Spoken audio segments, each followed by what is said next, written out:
What is good, yo? Guys, holy. This Tower of God show is pretty good. But at the end of the day, this recap episode was kind of boring. Um, I can't stand episodes that love to just go over the stuff that we already know for a fact. Um, there were small things in there that actually held some nuance for me anyway. Uh, Seeing that for some odd reason, when she watched or witnessed the passing of Bond and him actually having, uh, you know, taken on the test, not only taken on the test, but he did it for her, uh, it became very obvious of who out of the two was actually very, very talented and strong and gifted compared to Rachel, who got the same exact test but knew instantly that she wouldn't be able to complete it, while our main character gets that test and just plunges himself into it because it said that this is a one way or this is the start to be able to start. This is the start to be able to find yourself where Rachel is, right? And because of this, it was obvious that he would take the plunge somehow, some shape or form, but to just do it and not really care. He did not care nearly as much about uh, not having a weapon, which I find cool in this cut content I've seen is Bond actually had like a cleaver. Like he just had a cleaver for whatever reason. And I really hope this cleaver wasn't some little bit of an important part of the story to give us, that regardless of whatever was going to happen, he was going to go in there with this weak little cleaver that he already had. Uh, but the show insisted on not even giving him that weapon, just like they didn't give the Horn Girl the ability that she uses from the web novel. So I'm really curious to see how these things are going to uh, enhance or not do anything to the story. Because I mean, the cleaver didn't look like it was an important relic artifact that he got or something. It just looked like something you would use in the kitchen in this world. If you killed as big of a monster as you see around here, you would need a cleaver around that size to be able to gut them and take off the scales. But nonetheless, all we really get to understand this week's episode is how Rachel truly feels and what she's going to continuously do at the end of the day, which coming off like she actually cares about someone or she actually cares about something, it's almost this weird sensation that she's getting now of like joy, guilt, and sadness all at the same time. And watching this, I thought she had guilt and I thought she had sadness, but clearly that was just all a facade as well. The way that she's been acting, the way that she's been carrying herself.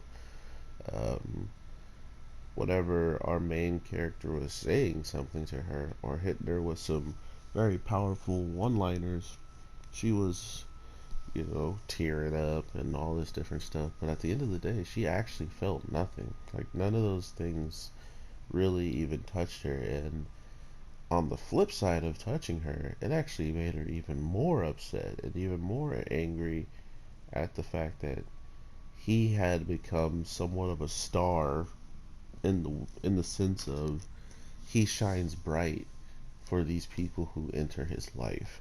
Anybody who enters his life, they see him almost as if he's something bright that hurts their eyes to stare at too long, especially people who are seeking power and seeking their own way to climb the tower.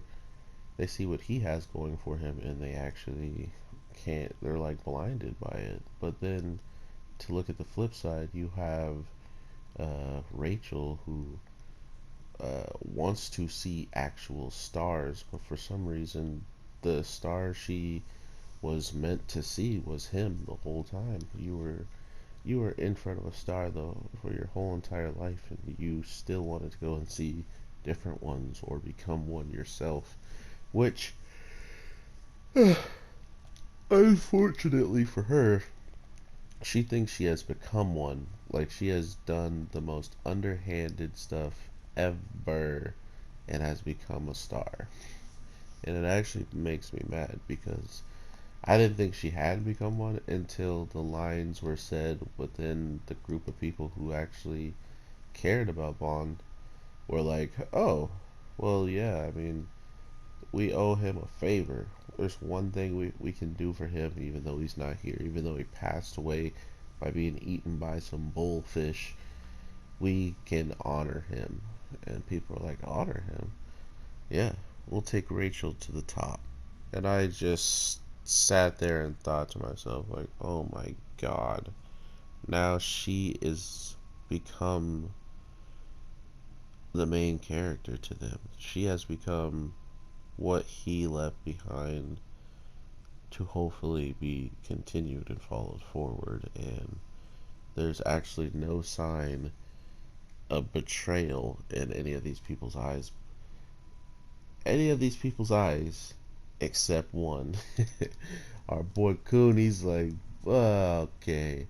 So after he saves you and somehow you live and he doesn't, you still want to go to the top of the tower, huh?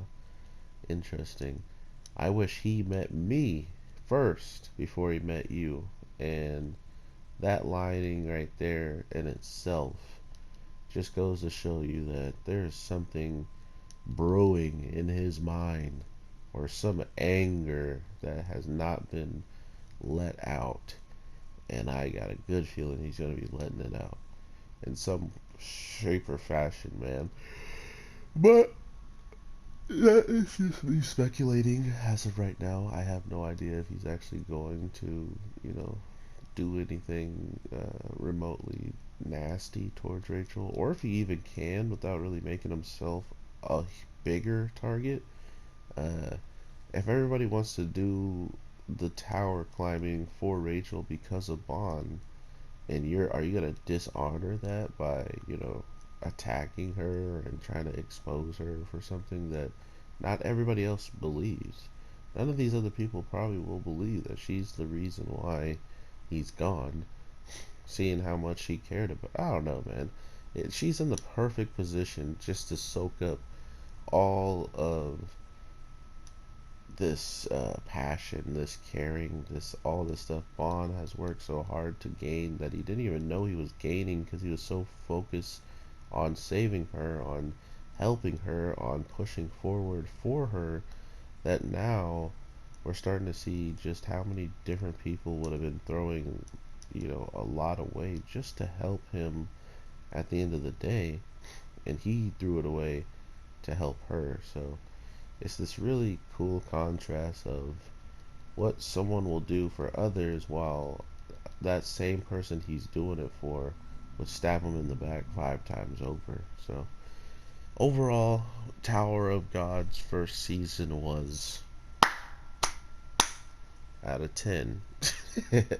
No, it was hype. It was really ridiculously hype. I definitely am happy with all the people that were hyping it up as much as they did.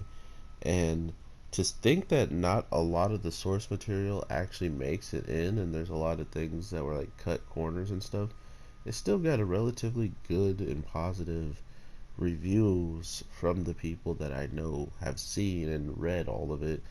And I have someone that wants to start reading it and leave me behind so they can just react to the web novel instead of this. So it's one of those stories where I feel like a lot of people are about to either wait patiently or suffer. Suffer. I don't know. I don't know how long Crunchyroll's gonna take to kick out this next show. They're already kicking out another show I would be surprised if they weren't already working on another webtoon, seeing how they partnered with the actual webtoon people. In the God of High School, we're going to be seeing some product placement of Crunchyroll and webtoons right next to each other, or maybe that was just for the trailer I saw. So it's one of those things where you just have to hope, unlike Netflix, that Crunchyroll can kind of understand that these things want to be seen sooner than later, and the longer you wait, sometimes the faster you start to lose an audience that wants to see something, and they kind of just. The best example is Attack on Titan, right? I feel like a lot of people lost interest on Attack on Titan because it took so long to come back. This show can be in the same boat, but I think may have a little bit more going for it in that regard of people wanting to wait and still see it, because I'll wait quite a while and still actually be interested. I don't just I wasn't uninterested in what was going on in Attack on Titan because of the time waiting and stuff like that for them to get it going. I was more or less just happy to see it actually make it back. Any show of anime that I used to watch that's been canceled, I pray that there's a chance for them to get rebooted, or maybe someone picks up the final pieces of the season that was left and actually do something with it. I'm always in that boat. So knowing that Log Horizon, World Trigger, even a show like Inuyasha, like come on, man, all these shows are coming back, confirmed. So anything is possible in the anime community slash anime world, and I'm just hoping that for this show and these characters, that if this is Bond at the end of the show, we see "Welcome to the Tower of God," "This is the Tower of God," whatever it was said, and it's this old. He's this old now, like he's like 3 years older or something like that, bro. What the heck happened? Like what happened with the rest of the test? Two of the rankers been like fired. Like what is going on? And that's kind of where we're just left. We have two rankers who are going to be climbing the tower again. So imagine bumping into them for any kind of situation that needs you to get above them in the tower. Oh, now you gotta beat me. I used to be a teacher, but I'm just one of the regular old people down here. I could probably control one of them giant monsters. I can fight better than most of the people we've ever seen in the show so far fighting in the test. And he has great control of the like the Sensui or whatever. So I'm just looking forward to whatever God of Tower God does from here on out. I hope you guys are as well, my anime faithful. So I hope to talk to you guys very, very soon, and I will definitely get to you the basketball when it comes out. For some reason, it hasn't came out today, so we might have to wait until next Wednesday for some basketball. So don't get mad at me if it doesn't post. I gotta go to work soon here anyway, so yeah, I will talk to you guys very, very soon. Sooner than later. I am your boy, the Anime G, and I definitely, definitely want to thank you all for the support. And I hope to see you when Tower of God returns, and when other animes pop up, show up, return, whatever the case is, I'll be talking about it. So with that being said, peace.